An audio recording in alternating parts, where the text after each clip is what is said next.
I think I've always had a particular level of resilience in me. I've always had to deal with adversity. There's always been some sort of opposition going against me. And I think that was the foundation of me having such a high level of resiliency. As a child, I've been shot, I've been grazed by bullets. I came into the military, I've been nearly blown up in a vehicle. I've been in vehicles that flipped over. I've had parachutes malfunction. I've just dealt with things. I've been losing friends since I was 12. I lost some of my closest friends to tragedy and sickness. I lost my parents to a little bit of neglect above all else. I've lost my family, immediate family. I may be losing the opportunity to have a relationship with my granddaughter. I've had failed marriages. I've been depressed. I've used alcohol as a coping mechanism. I've been down. I've been counted out. I've been at the top of the hill and I've been at the bottom of the mountain. I've been the employer. I've been the employee. I've been the sword. I've been the shield. I've been through it all. I've been in hospitals. I've been in treatment facilities. I've been in Warriors Transition Battalions. I've had the diagnosis. I've been diagnosed with depression. I've been diagnosed as having chronic PTSD. I've been a soldier. I've been a leader. I've been a correction officer. I've been a teacher. I've had ups. I've had downs, and I've probably had more of that go round than most. And still, through it all, the good and the bad, I've had depression. It accompanied it all. Sometimes I feel like I let more slip away than I was able to grasp. But I have to live with the reality and the fact that I'm a reflection of all those things that didn't go so well in my life. It's probably a signal that I still got a ways to go. But it's okay because I'm still moving. I'm still dealing with it. I'm still dealing with it. It's just that now I'm not ashamed to say it.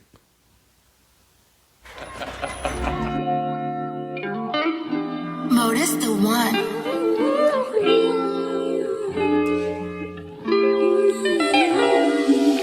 The streets don't love you, they never will. The streets full of smoke and mirrors, it's never real. The streets got the boys shooting like a Navy SEAL until the shot missed them off and get a baby kill. The streets not in the game, the streets will tell.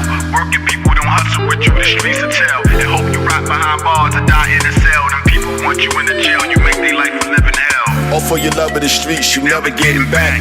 And you're gonna die in these streets, and that's that. Don't believe the streets are half of these niggas who rap didn't have a dollar in the trap. Well, I was diagnosed with depression in 2016. I was already seeing a counselor for some PTSD issues that I was having, and I had some personal issues that I was dealing with. My father had passed away probably 6 months prior um, to me being diagnosed. I was seeing a therapist for my PTSD and my anxiety issues that started to become alcohol issues. And the therapist that I was seeing suggested that I get some additional help um, that would help me along my way because seeing her, for about an hour once a week really wasn't cutting the mustard. I had a few things going on in my life, so it was 2016, um, 2016 when I got diagnosed initially. Well, the things that was going on was again, I was just off of about 6 months prior to that. My father had passed away. Um, my father had passed away. I went through the thing with getting arrested. I went through the thing. Well, actually, I was still in the middle of that with the issue I had with being arrested, with having the children taken away from me, and I was fighting. I had gotten back at that point, but I was still going through some court issues in North Carolina behind that, on top of uh, uh, a family advocacy issue, a CPS issue, um, fighting to make sure that they couldn't discharge me under fraudulent terms, um, um, for lack of better words. But they couldn't discharge me because of what I was going through because nothing had been adjudicated. I was still in court for it, so I was going through that and trying to keep my career intact because they could have easily gave me a very bad evaluation report. I was already fighting with my installation chain of command, and through my congresswoman in New York State, and through um, equal opportunity at the TRADOC level, coming back to the post saying that they had um, fraudulently removed me. They weren't supposed to remove me from my job. So, I was going through a lot of things at that time. Yeah. So, yeah, it was a lot of things going on at that time that caused me to be in the mental state that I was. So, living with depression for me was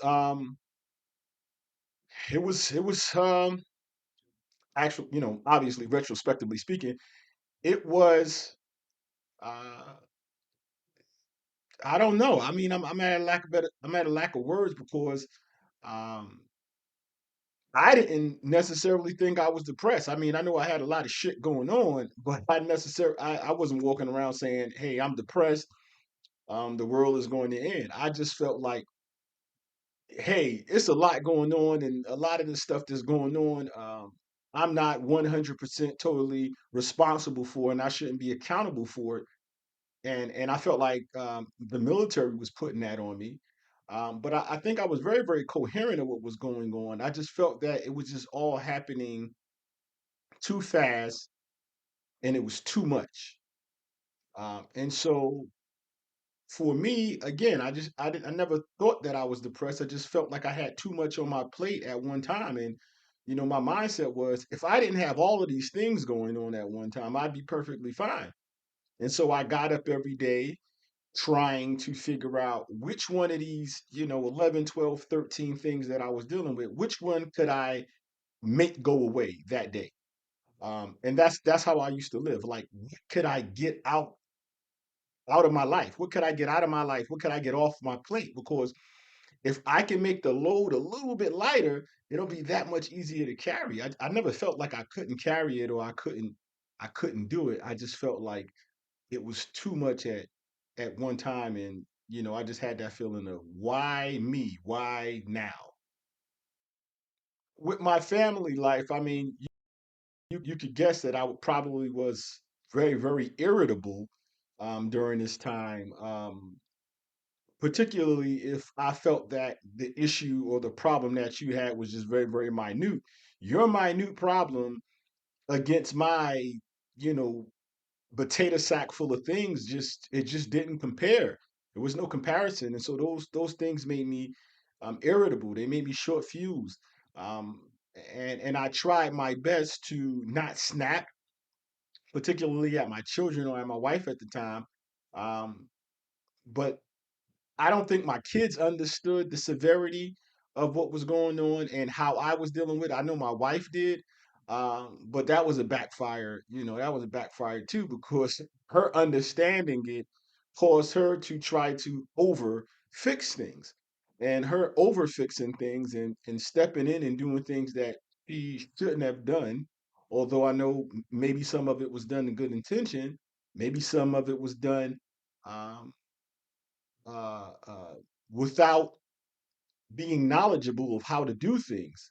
So, it sometimes her acts cause things to go left because of those things. But nevertheless, she understood, or she at least seen it, and I think she probably got a little bit more of it than anybody, um, of my irritability.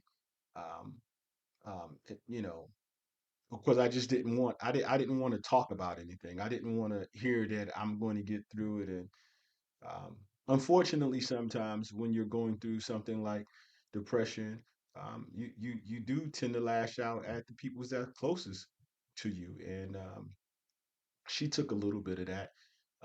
My kids may have taken a little bit of that. Uh, a lot of people may have probably seen a not so good side of me during that time, and for that, and to them, I apologize. Maybe a day late and a dollar short, but I do. I understand the complications I could have caused a lot of people during that time. my professional life was already on the rocks, right? We know how the professional life was going. The professional life was the thing that gave me the depression. So we don't really need to beat a dead horse on that. Had my professional life not been in such an uproar, my personal life definitely wouldn't have been in the uproar. The professional life and the chaos caused in the professional life caused the personal life to be more chaotic than it had to be. Although the issues started in my personal life, spilled over to my professional life, and then my professional life went into uproar and spilled back over into my personal life. So it's kind of weird, but I think that everything that was going on in my personal life, I could have handled those things because they wouldn't have spilled over at work. I could have left those at home. When I got up to go to work in the morning and I'm at work for 10 or 12 hours, it would have just been work. It would have just been, another day at the office. However, since my personal life is now intertwined with what I do professionally, it wasn't another day at the office. It was another day at the office plus the constant reminder of everything that I had going on personally. And that's when it became a little bit overwhelming.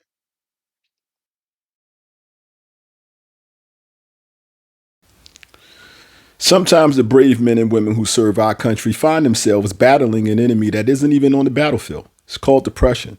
It's a silent struggle that affects many soldiers, but it's a battle that can be won. Depression can make you feel like you're alone in the darkness, but you're not. There is support available for soldiers who are experiencing these feelings. Reaching out and connecting with others who understand what you're going through is crucial. Talking about your feelings with fellow soldiers who have faced similar challenges can provide immense comfort and strength. Seeking help from professionals can also make a huge difference. Therapists and counselors are trained to guide you through your journey towards healing and provide you with the tools to manage your mental health effectively. Seek help.